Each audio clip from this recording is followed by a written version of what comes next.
Well, hello. We are here to talk more about Foster Care Awareness Day. Joining me now today is Becky Cruz from the Department for Children and Families. She is the East Regional Supervisor for Foster Care Licensing in the state of Kansas. Thank you so much for joining us today, Becky. Oh, you are welcome. I'm so happy that you're doing this. So what would be your role with DCF, and can you just explain, what you do for foster kiddos in the state of Kansas? Sure. So the Department for Children and Families is the agency that actually issues the license for people to have foster children in their homes. Our division, the Foster Care Licensing Division, are the people who do that. We have what we call licensing surveyors throughout the state, and they are the ones who will come into someone's home when they apply for an initial foster care license. And that those home visits, then we have a list of regulations that are approved through the Kansas legislature.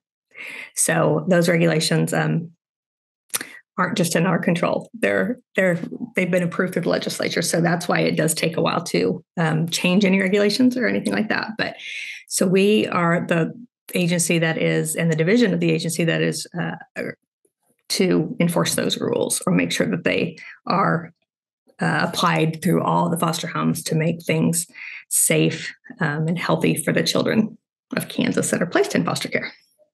So that's what I do. I've been involved in the foster care system for over 30 years. Started out a long time ago with SRS, which now the name has changed to DCF, Department for Children and Families. At those first 5 years, I did some abuse and neglect investigations. And that's back before the big privatization, before child placement agencies. And that's what kind of makes things confusing now, I think, for foster parents. They start with a child placing agency, and then our piece is just that final license part. We're the final, the state agency. We're not private. We're the state agency who does kind of oversees all of it, make sure everything's working together, and make sure those regulations, because they are, there's also statutes and regulations that are approved by the legislature. So making sure all of that is being complied with and the best for kids. Yeah, that's the bottom line, right? Doing what's best for the kiddos in the homes throughout the state. So thank you so much for kind of explaining, kind of the process for people to become licensed and how that all goes. What would be some of your advice for children that are coming into care? How would families that are interested in becoming a foster care, how would they go about doing so? Okay. Well, really the first step is to find a child placing agency to sponsor your home. So there is a website you can go to that has a list of all of the child placing agencies that are licensed in the state of Kansas, because they also have a licensing process that they go through us. And that website is Foster Kansas Kids.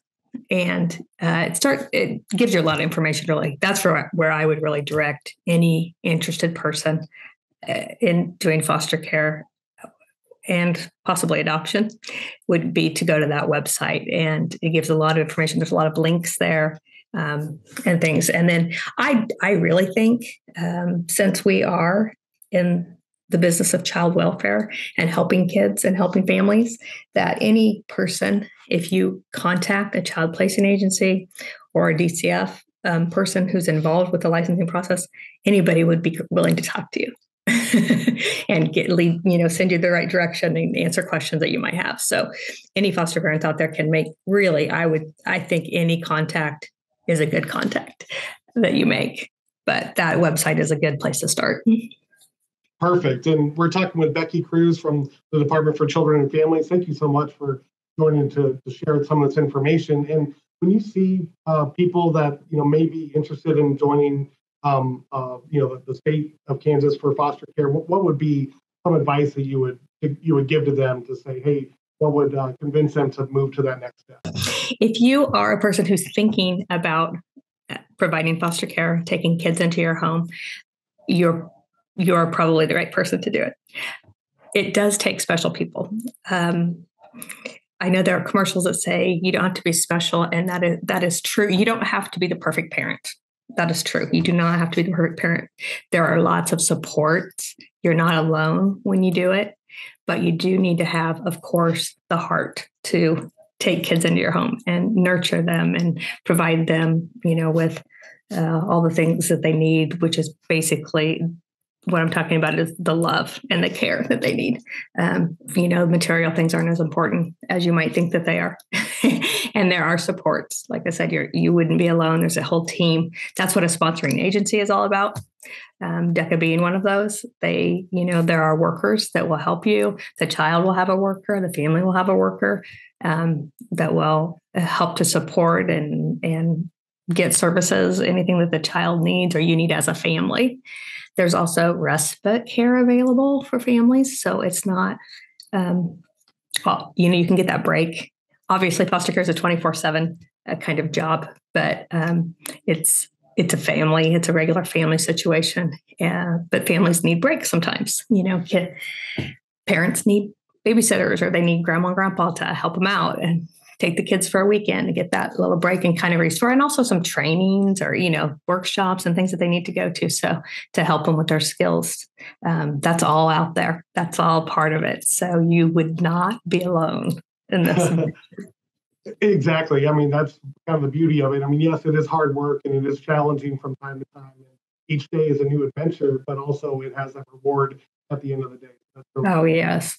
And that's, I've been in a lot of foster parents' homes through the years. I've been I was a licensing surveyor for, I think, 23 years, if I did my math right. So a lot of homes. And every foster parent will say it's not an easy job, but it's so rewarding. What you get from the foster children and they get from you, it works both ways. There's a lot of learning. There's a lot of growth and just love. And that is super rewarding, I think, for people. To make a difference in kids' lives is one of the greatest things you can really do. So. And that leads me to my last question. This year's quote or slogan for Foster Care Awareness Day is "Spark Hope, Become a Light for Children in Foster Care." What is that quote? What does that kind of resonate with you with that quote? That gave me joy when I saw that quote because that's a great one. It really pertains to foster care and foster parents. Of course, when kids come into foster care, they've had some sort of trauma.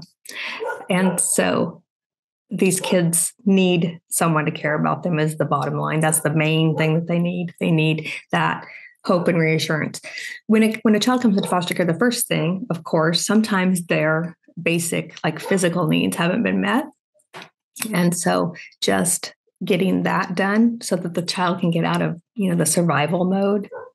And then that's where hope does spark. You can't hope, you can't dream for the future, anything like that until those physical basic needs are met. And so that really hit home with me when I heard that was your motto or your, what did you call it? The slogan or the slogan this year. Yes, the slogan, Spark Hope. It's so true. And then the other thing that I thought of with that slogan was that sometimes foster parents who take teenagers and don't have the younger kids where that nurturing really makes such a visible difference, right away. Teenagers sometimes can be a little rebellious. I don't know if anyone's ever noticed that. But, and so I talked to a lot of foster parents who, were just kind of frustrated because they didn't feel like they were making a difference right away. But those who stuck with it, when those teenagers grow up, often so many stories of those now adults coming back and telling the foster parents how much they appreciated what they did for them and how much it changed their lives, and that they didn't know, there was a better way of life than what they were living before they came into foster care. So even if they don't accept it right away, it does make a big difference. And that was probably their first hope, that they had for a better life, was that foster home that they had. There once was, I did go to a foster home once with a little child, about 6 years old. And I've told this story over and over, and I probably should find out his name to give him credit. But there was a little, about 6-year-old boy, and his foster mom said something to him. Can you play this while I'm talking to this person. And he said, yeah, I'll wait till you're done with the kid saver. And I said, what did he say? And she said, oh yeah, that's what he calls all of you guys. He calls you kid savers. So I thought that was, it was a great feeling for me to have as a social worker, but also, foster parents are the ultimate kid savers. So, I would encourage anybody to join that group. What a great name, what a great label to have as a kid saver. So. Wow, what a wonderful story. Thank you so much for sharing that, Becky.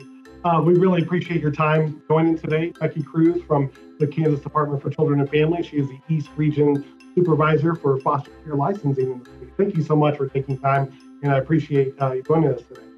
Oh, thanks for having me. Thanks for doing this.